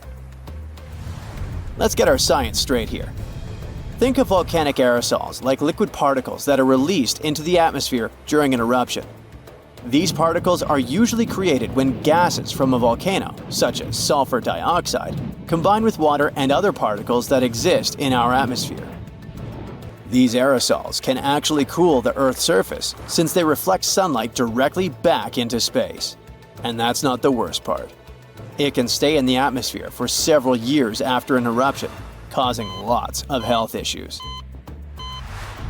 The eruption unleashed blazing fast avalanches of hot gas and ash called pyroclastic flows, along with thick, muddy floods known as lahars. Oh, and there were also the massive volcanic boulders. These rock chunks were huge, some over 3 feet long, and they blasted out from the volcano like nature's cannonballs, landing more than 6 miles away. All that volcanic heat melted part of a nearby glacier, kicking off debris flows that dammed up the Chakachatna River and created a whole new lake along the valley. Some good came out of Spur's first eruption, though. The main lesson was, volcanic monitoring pays off. The local monitoring was able to reduce the economic damage done by the eruption, especially for a city that has an intense air traffic. Spur is deemed as dormant for the moment, but it could go off anytime soon. You see, volcanoes are classified as active, dormant, or extinct, depending on how much action they're putting on. If it's still active, it's still rumbling and erupting somewhat regularly. Dormant means it's had some recent activity, but it's still lying low for now. And extinct, that's when it's been quiet for such a long time that we figure it's done for good. One of the US's most dangerous active volcanoes is Mount St. Helens. This volcano is actually responsible for the most powerful eruption in US history. Its last blast was so intense, it threw off about 1,300 feet off its summit.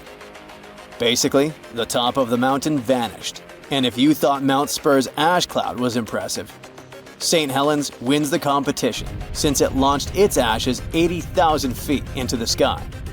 Eastern Washington plunged into total darkness. But it wasn't just that. In a matter of 3 minutes, the eruption hurled 3.7 billion cubic yards of blazing rock and dust, enough to fill 1 million Olympic-sized pools across 230 square miles of lush forest. Actually, the earthquakes that anticipated the eruption started weeks before May 18, 1980. A ground shake of magnitude 5.0 went off, triggering a landslide on one side of the volcano. By the end of the official eruption date, 57 people had lost their lives. Nearly 7,000 big-game animals like deer and elk were wiped out, and millions of birds laid scattered on the burnt earth. Researchers don't think St. Helens will blow at the same magnitude again anytime soon, but they're keeping an eye on it, because this volcano is not exactly finished. By the way, the word volcano comes from the Roman name Vulcan, which was the Roman deity of fire, and they often happen at the meeting point of tectonic plates, which are the pieces of the Earth's surface that fit together like a jigsaw puzzle. The so-called Ring of Fire, located in the Pacific Ocean, is the world's danger zone when it comes to volcanoes. It contains between 750 and 915 active volcanoes. The largest volcano located in the Ring of Fire, also the largest active volcano in the world, is the Mauna Loa. It's over 13,000 feet high, and it's located in Hawaii. Researchers say that Mauna Loa has been erupting for at least 700,000 years. Its most recent eruption began on the 27th of November 2022, and it lasted until December 13th. It's been quiet since the 80s until it decided to wake up again. Thanks to constant monitoring by the Hawaiian Volcano Observatory, it didn't cause any casualties when it last erupted. Scientists have been investing big time on volcanic monitoring, not only to reduce economic hazards, but also to save lives. The most recent attempt has been to drill into volcanoes. Recently, a group of scientists went all the way to Iceland in one of the world's volcanic hotspots. There are around 33 active volcanoes in Iceland alone, but the one that is the most interesting to them the most is the Krafla volcano. The Krafla has erupted around 30 times in the last 1,000 years, and its most recent eruption was in the mid-1980s. The project named Krafla Magma Testbed, or KMT for short, is hoping to advance the understanding of how magma behaves underground. The main advantage of this drilling research is predicting the risk of eruptions, but it can also help to push geothermal energy forward. I mean, can you imagine having electricity that is run by the limitless source of volcano power? The KMT team will begin drilling holes deep into volcanic ground in 2027. They're aiming at reaching over a mile into the ground. After all, it's different to monitor lava activity when it's on the surface than when it is still below ground. This will allow researchers to listen to the pulse of the Earth, according to them. They're saying this research is as revolutionary as the first time man went to the moon. Oh, and speaking of that, I was shocked to discover that volcanoes exist all throughout the solar system. Yep, other planets and moons have volcanoes too. The largest volcano in our solar system is Olympus Mons on Mars. It's a shield volcano, much like the ones that make up the Hawaiian Islands. It's about 370 miles wide. If we transported it all the way back to Earth, it would almost occupy all of Poland. Yikes. Alert! Alert! Leave all your things behind and find safety immediately. The southern continent has just erupted. This is not a drill. You see people running around, screaming their heads out. Cars bumping into each other. The whole nation is in panic. You're on the southern coast of Australia, but the sky is black and it stretches further than your eye can see. Your friend in southern India calls you and says the same thing. There's ash in the sky and it's raining down on you. You hear rumbling in the distance, and it isn't even your stomach to blame. Everyone starts running inland. The black clouds swallow up everything in sight. Cars, trees, buildings. You're unable to see anything in front of you. Everyone's confused and scared. A tsunami breaches the shores, covering everything in its path. This is the Great Antarctic Eruption. Antarctica is that big continental desert covered in ice. In fact, it's technically the largest desert in the world. It's also covered with a whole lot of volcanoes, just chilling around. Scientists discovered that there are 138 volcanoes in Antarctica, 91 of which are hidden beneath the icy surface, and 47 on top. And there might even be more. But most of these volcanoes are dormant. And for a volcano to be dormant, it has to be fast asleep for the last 50,000 years. The last volcano eruption was Mount Erebus in the western part of the continent. It's the most active volcano in the south side of the world and is roughly 12,500 feet above sea level. That's as high as stacking the Burj Khalifa on top of itself 5 times. There's a whole bunch of these volcanoes stretched across the entire continent. In the most concentrated region, the volcanoes spread the distance equivalent to that between Canada and Mexico. And that's not even all of them. Scientists have warned that if any of these interior ice-contained volcanoes were to erupt, they'd melt the western Antarctic part of the land and increase the spill of ice into the ocean. It would raise the sea level and flood many endangered lands that are already at risk.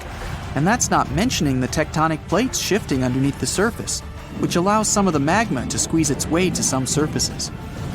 It's scary enough to expect what would happen if a huge volcano erupted. But what would happen if all the volcanoes in the Antarctic continent erupted at the same time? If you were one of those scientists on a boat on their way to conduct some experiments, you would begin to feel unease. You'd notice the water carrying a bit more of the current than usual. You look at your fellow scientists, and they too have the same look on their faces. As you land at the shore and take out all your tools and equipment, things don't seem normal. But the work has to be done. You head to the base and settle in. Business as usual. In the barren land, you see some emperor penguins waddling around, hunting, playing, and doing penguin stuff. But as you look around, you notice that the penguins all suddenly head to the ocean, and many of the wild Antarctic birds also begin flying towards the horizon. Weird. Then the ground starts shaking, and behind you appears a tower of smoke reaching to the sky. The ashes from a volcano can be very harmful for anyone with lung conditions, and even healthy people.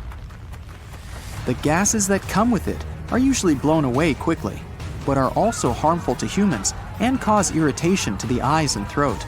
But if you're nearby, you may need a gas mask, or better yet, evacuate. The gases and ashes are the most dangerous part of a volcanic eruption. Even though the lava spewing and explosion may seem scary, the smoke in the sky can spread far away and even halt planes flying around. You look to your fellow scientists and they signal to you that it's time to go. Make like the penguins and swim off. But the waters are extremely rough and the rumbling's getting louder and louder. Suddenly, you see more smoke wafting towards the sky, but from different locations. Back to the boat! It's sad to say, but leaving all that equipment was needed to survive. Carrying all that stuff would have slowed you down, but you're safe. For now. Looking behind you, you see a dark smoke screen covering every corner of the continent. Volcanoes have different types of eruptions. It's not just the shooting out lava into the sky scenario. They can range from aggressive to calm. Some spew out lava and some don't. This all depends on the environment, the number of gases contained, or if there's any groundwater present, and even the chemistry of the magma. So, chances are you'd be seeing all various types of explosions around you. You're out of Antarctica's mainland, but it's surrounded by lagoons and giant ice caps all around. You're doing your best to maneuver around them. but the ash is falling down all around. The sky is dark as the smoke blocks out the sun. Volcanic ash comes in all sizes and can cause different damage, from as little as lung and eye irritation to smothering vegetation and crops. And that's just the thing. More often than not, these volcanic ashes are extremely thick. They can even collapse the roofing of some buildings if a lot of ash is accumulated. Not to mention blocking roads and compromising aquatic life. And that flash in the sky isn't your imagination. Ash clouds in the sky are so powerful that they create electrical fields that can create lightning storms. And these bad boys can interfere with radio signals and even start fires. Also, these clouds are extremely hot on their own. As if that lava flow isn't enough to start any fires. Oh well. But there are some volcanoes that are explosive, and along with the ashes flying around, there are flying rocks. This overheated rubble comes striking down like meteoroids from the sky and can be pretty dangerous. You see the rocks hit the surrounding ice caps and water around you. As you reach a somewhat safe zone, you see the volcanoes all nicely lined up behind you, spewing all that thick red gooey fire. But the water tide isn't exactly peaceful. Volcanoes near oceans and seas can even cause tsunamis. Great. Submarine earthquakes shake the ocean bottom and produce large, powerful waves. And don't even think about surfing on them. If there are volcanoes spitting out red-hot lava, then why hasn't all the ice in Antarctica melted? The answer lies beneath the Earth's surface. Tectonic plates barely move underneath there. It's pretty safe to say they're stable. So for such a large piece of land, the coldest continent on Earth, the few active volcanoes are insufficient to melt all the ice. The real reason why the ice is melting and water levels are rising is the warm ocean current around Antarctica.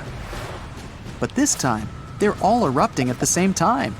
With the volcanoes discovered, who knows how many are left underground, covered in ice? And that's the scary part.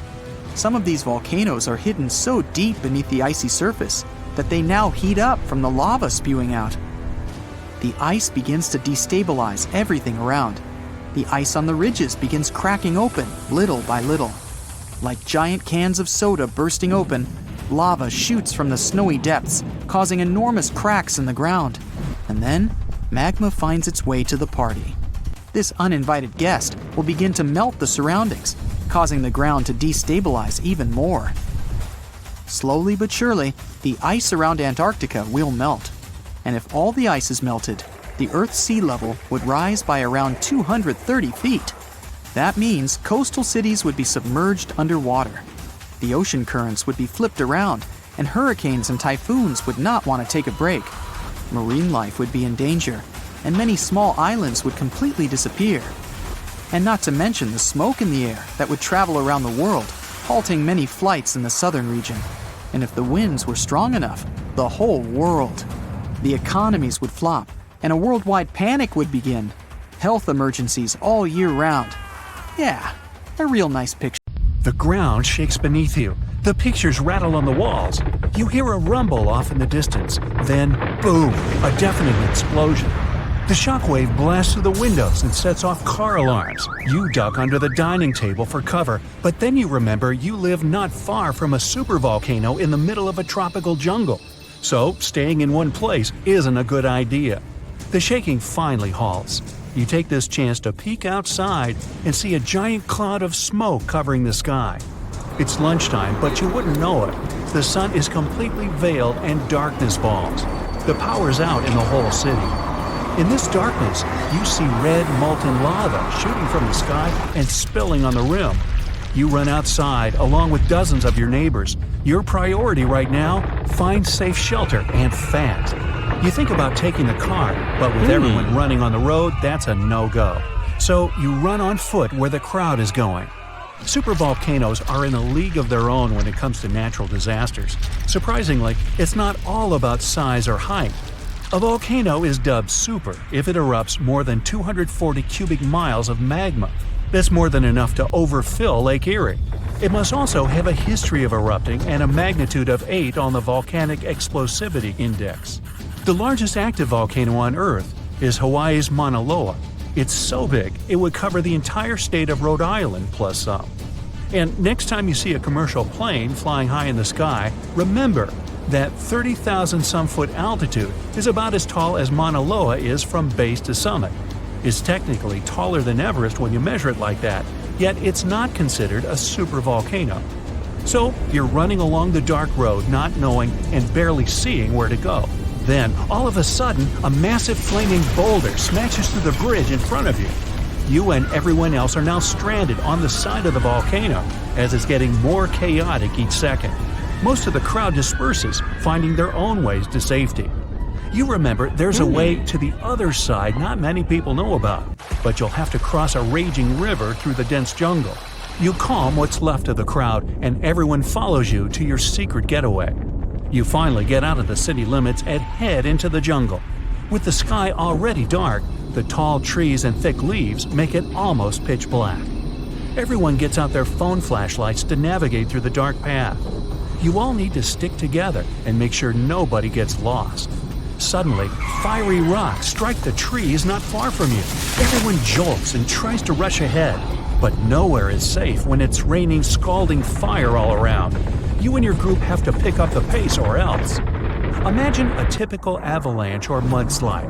Very dangerous situations on their own. Now, imagine an avalanche of lava rocks and lava sliding down a mountain instead of mud. That's what's making its way towards you right now. More and more people catch up with your group and bring news that the entire neighborhood is submerged in lava. It's traveling quicker than you thought. You can never really predict how fast a lava flow will be until you see it. It all depends on how thick it is and how steep the mountain slope. Lava can move slowly at about 20 feet a minute, a fraction of the average person's walking speed. Or it can flow as fast as 30 miles per hour, which even the fastest person on Earth can't outrun. But the lava isn't even the most dangerous problem. If you didn't have protection, the gases spewing from the eruption would fill your lungs, and those spread faster and further than the lava flow. Your eyes and throat would be itchy. You'd get a headache, dizziness, increased heart rate, difficulty breathing. The worst would be passing out from the lack of oxygen. Luckily, everyone managed to grab their gas masks before leaving their homes. You're now entering the treacherous terrain of the jungle and the danger zone. Everyone's phone batteries are giving out one by one, so your vision is even more limited. The terrain is tougher and you can't hear any sounds from the river. At this point, you're not even sure if you're going the right way. But your instincts tell you the deeper you go, the safer you'll be. The path is muddy, and the vines are hindering everyone's movements. That's when you hear something big running through the jungle. It's coming up on you fast. You can't see a thing until it's right up on you. A bear! And there goes a rhino. Wild cats, domestic cats, dogs, different creatures of all sizes and species. They all come running through the jungle right past you. You and your fellow humans aren't the only ones fleeing from the eruption. The rumbling is still going on. Before you know it, a shower of fire rocks strikes right behind you and ignites parts of the jungle. There's no going back. Everyone picks up and runs for it. You hear thunder in the distance. A flash of lightning lights up the dark sky. You think, finally, some rain to wash away this fiery nightmare. But that's not a regular storm brewing. These giant smoke clouds can mimic a thunderstorm under similar conditions. Your luck finally pays off. You hear the river straight ahead. You reach the bank and have to hop on some stones to get to the other side. You almost slip when someone from the group catches you just in time. Whew, that was too close. Not far down the river is a large waterfall leading straight to a shallow lake with sharp rocks at the bottom. The ash from the lava falls like snow, covering most of the trees and landing on the river. Ash is one of the most dangerous things about volcanic eruptions. You're soaked to the bone, but it's a lot better than ash and smoke. And then the rest of the group follow. The next thing you know, the river starts steaming as lava meets the bank and runs into the water. You try your best to speed things up. The lava can heat this water up to dangerous levels, and there are still people slowly crossing the river on the slippery rocks. Luckily, you manage to get everyone across. Well, almost everyone. You turn around and see someone's leg got caught between two rocks. The lava continues to pour into the river. You can feel the heat of the steam. You rush back to this person and try to pull them out. Their leg won't budge. Someone else from the group comes to help, and you're finally able to pull them out in the nick of time. You and everyone else, now exhausted from your trek, keep going as far as possible. That's when you see the main road that connects you to the broken bridge. There are others on the road that got out safely, and even some cars filling up with survivors and heading fast out of the area. The volcano is still spewing lava, and the entire city is flooded with it. What was once your town now looks like a giant burning lake. Planes and helicopters can't fly because of the smoke and ash, so don't count on an air rescue. You're still at risk even though you're on safer ground, so it's still too early to celebrate. Everyone continues to move away from the city. The further, the better. The ground continues to shake, but this time it's even more intense than before. Supervolcanoes are powerful enough to cause many earthquakes. But it's a good thing you're out in the open, far from the buildings and debris in the city. Now, back to reality. Rest assured that a volcanic eruption of this intensity won't happen for a very long time, as in millions of years. Besides, thanks to warning systems and humanity's preparation for such an event, it's extremely rare for even a regular volcano to do as much damage as it could. So, don't scratch Yellowstone off your travel list just yet. If you've ever been to Yellowstone National Park, you were probably mesmerized by its geysers, which spew superheated water and steam high into the air. But an even more intriguing thing actually hides underground. I'm talking about that underfoot plumbing system that makes those grand eruptions possible. About that, there's good news. Recently, researchers have succeeded in mapping the national park's hydrothermal plumbing system with the help of a giant flying magnet. As a result, scientists have managed to document all these features in stunning detail. The thing is, Yellowstone houses the world's largest hydrothermal system. It contains over 10,000 features, like geysers, mud pots, hot springs, and steam vents. They're fed by a network of underground water pathways. Those get overheated by magma flowing underground. It causes the water to rise to the surface. Now, no one actually knows much about the workings of this system, but the newly created maps might finally shed light on it. Experts explain that their knowledge of Yellowstone has a subsurface gap. That's why it's often called a mystery sandwich. Scientists know quite a lot about the features on the surface because they can observe them directly. And they know what's going on in the magmatic and tectonic system several miles below the surface. But they haven't figured out what's happening in the middle yet. So, I must tell you about that giant flying magnet used for research. It's known as SkyTem. It was attached to a helicopter and flown over Yellowstone several hundred times, scanning the ground below. The magnet is made up of an 82-foot-wide charged wire loop. Its main task is to generate a strong electromagnetic field. And since different kinds of material, like water or rock, respond to this field differently, scientists managed to create a few subsurface maps for the first time ever. The mapping technique also allowed the researchers to differentiate between magma and bedrock, since they have a bit different magnetic properties. And the team got a chance to see how the magma and water interact and create those mind-blowing geological features on the surface. The team got high-resolution maps to a depth of around 500 and 2,300 feet, and low-resolution maps showing what's going on at a depth of up to 1.5 miles. At the same time, the researchers think that the hydrothermal system itself may stretch as far as 3 miles below the surface. If they're right, it means they've only mapped the top half of Yellowstone's plumbing system. Anyway, remember how I said that scientists know pretty much about the bottom part of the Yellowstone sandwich? They have such a good idea about the tectonic plates and deep fault lines because the park's frequent earthquakes provide them with a lot of opportunities to study different phenomena. In July 2021, for example, more than 1,000 earthquakes rocked the area. These days, the team of researchers knows much more about some famous features, like the Old Faithful Geyser or the Grand Prismatic Spring. They've also found out that individual hydrothermal features on the surface can actually be connected to others, which can be as far as 6 miles away from them. Another interesting discovery is that even though Yellowstone geysers and hot springs vary in size, shape, color, volatility, and chemical composition, they are mostly fed by very similar underground sources. That means that the difference between the features appears closer to the surface. Now, I'm sure you've seen the iconic image of Yellowstone with a large rainbow-colored spring, fiery orange at its edges. So what makes these hot springs so colorful? Surprisingly, these awesome hues come from microscopic creatures. The temperatures in the springs are so high, they can easily and quickly cook you.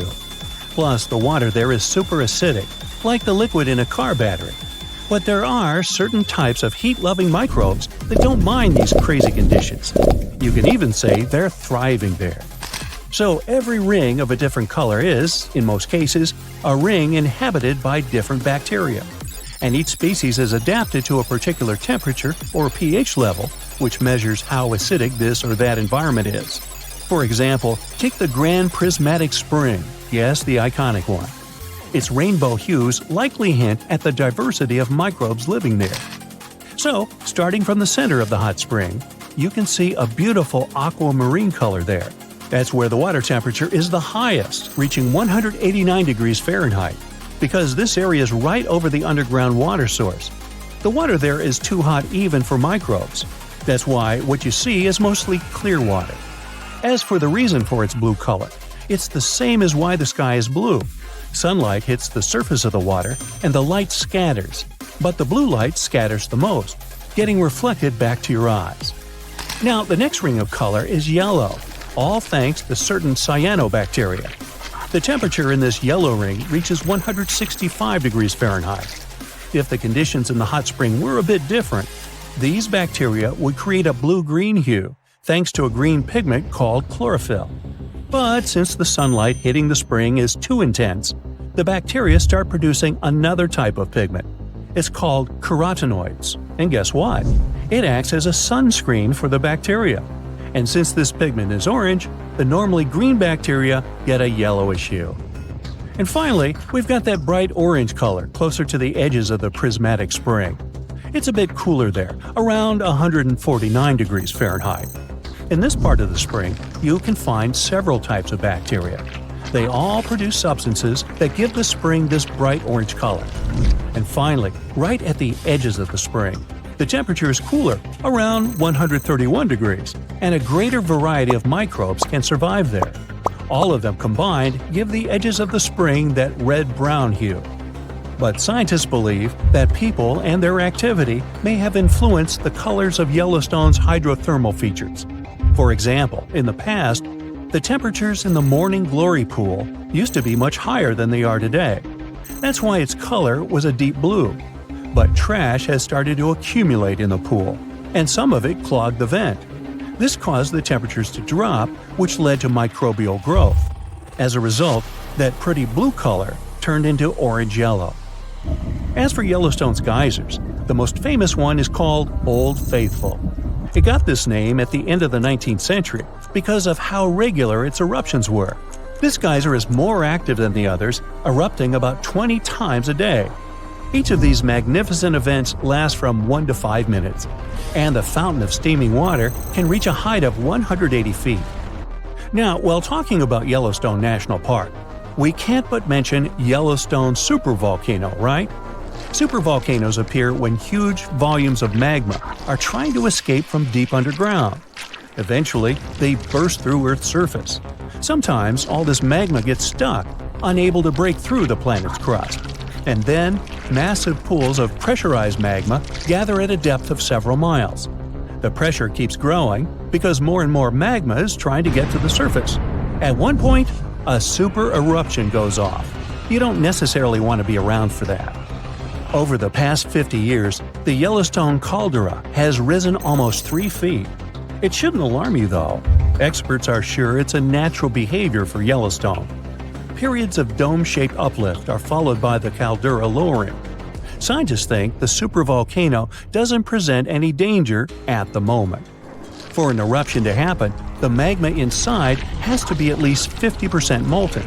With Yellowstone, this number is just 5 to 15%. Even better, A recent study made the researchers believe the hotspot might be in a state of decline right now, even despite all the breathing and dome-raising activity. There have been at least 3 other super eruptions in the history of Yellowstone volcano. They happened 2.1 million, 1.3 million, and 640,000 years ago, long before video. The most recent super eruption was dubbed the Lava Creek eruption. It formed the Yellowstone caldera after spilling out 240 cubic miles of rock, dust, and volcanic ash. No thanks, I'll pass. How do you prepare for a long trip? You probably look up the route on Google Maps or watch a walkthrough on YouTube. Or maybe you ask someone who's been there recently. But what if you're bound for a place humans have never existed? Yes, I'm talking about our next-door neighbor, the Red Planet. NASA is planning a mission to Mars in the late 2030s or early 2040s. That's too far in the future, so why start preparing now? Well, it's closer than you think. Rookie astronauts spend at least 2 years training just to go out in space. For every hour they spend in space, they need to spend 10 hours underwater on Earth. This training only applies to spacewalks and the International Space Station. So far, some 600 people have been to space, but humans have never set foot on Mars. Traveling to this planet will require a different kind of training. Is there a region of Earth that closely resembles Mars? The Apollo mission's astronauts trained in Nevada. This is where Neil Armstrong and his fellow astronauts got a sense of what the surface of the moon would feel like. But Mars is different from the moon. It has gravity and an atmosphere. In this aspect, it resembles our own planet. Just one country, to be more precise: Iceland. NASA used this island in the far north of Europe as a testing ground for its 2020 Mars mission. And no, the mission didn't involve humans landing on the Red Planet. Just a small rover looking for signs of life. But the high-tech robot still needs some practice. Let's do a little test of our own. Compare the landscapes on Mars and Iceland. Are you struggling to spot the difference? Good. That means that scientists have picked the ideal training grounds for the upcoming Mars mission. An area entirely barren and devoid of life. That's how one researcher involved in the mission described Iceland. And this description perfectly matches the conditions future astronauts will encounter on Mars. But what's so special about Iceland? There are valleys that were created by volcanic eruptions. The island is still young in geological terms. Simply put, it's still forming. Lava flows, water, volcanoes, raging winds. Iceland has it all. The country's slogan is the land of fire and ice. The island's population is just above 350,000. For comparison, the city of Cleveland in Ohio has more residents than the entire country of Iceland. But the size doesn't always matter. Remember Euro 2016? When England lost to Iceland 2-1, their players became stars overnight, but Icelanders are closer to the stars than you think. The country has a space agency. Yeah, you heard it correctly. Now, this agency actually consists of 2 people who are trying to promote Iceland as a terrestrial analog to Mars. In short, this means that Iceland looks a lot like the Red Planet. The local duo wants to get space scientists to choose Iceland as a training ground for future astronauts. Their biggest argument is that it's cheaper. Sending people and equipment into space is expensive. Duh! According to Elon Musk, SpaceX launches cost around $2 million. That's way less than a typical NASA launch. A large portion of space research takes place back on Earth. Antarctica is ideal for studying cold and desolate places in outer space. Hawaii is perfect for exploring lava tubes and the composition of rocks. Just imagine the logistics behind going to both of these regions at the same time. This is where Iceland comes into play. It has diverse habitats that are relatively close to each other. So what exactly will future Mars-bound astronauts do in Iceland? To answer this question, let's travel back in time.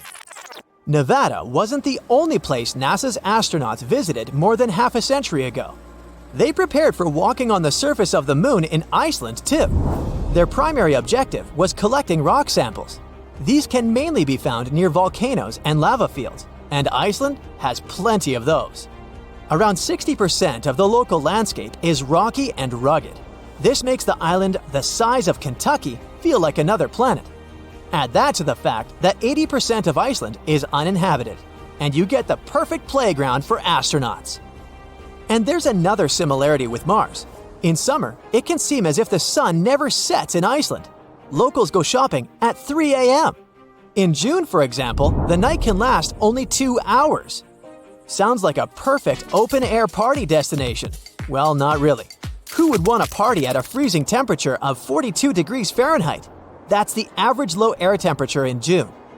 Future astronauts spent weeks in Iceland, trying to adjust to these strange conditions.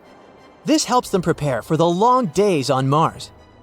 This is not a figure of speech, since days on the red planet are longer than the ones on Earth by 40 minutes. That's not much, considering the length of days on other planets. On Jupiter, a day is over in just under 10 hours, while a day on Venus equals 243 Earth days. But let's first land on Mars and then think of other planets, shall we? Have you been doing some math in your head? If one day on Mars is 40 minutes longer than on Earth, then how long is a Martian year? Nope, I'm willing to bet your calculations aren't correct. You forgot to factor in an important detail. The planet is farther from the Sun than Earth. This means that a year on Mars lasts 687 days, nearly twice as long as a year on Earth. Sorry, future astronauts, you'll get a birthday cake once every 2 years. There's another minus to the red planet, literally. The planet's average temperature is minus 76 degrees Fahrenheit. Makes Iceland's climate feel like the tropics, huh?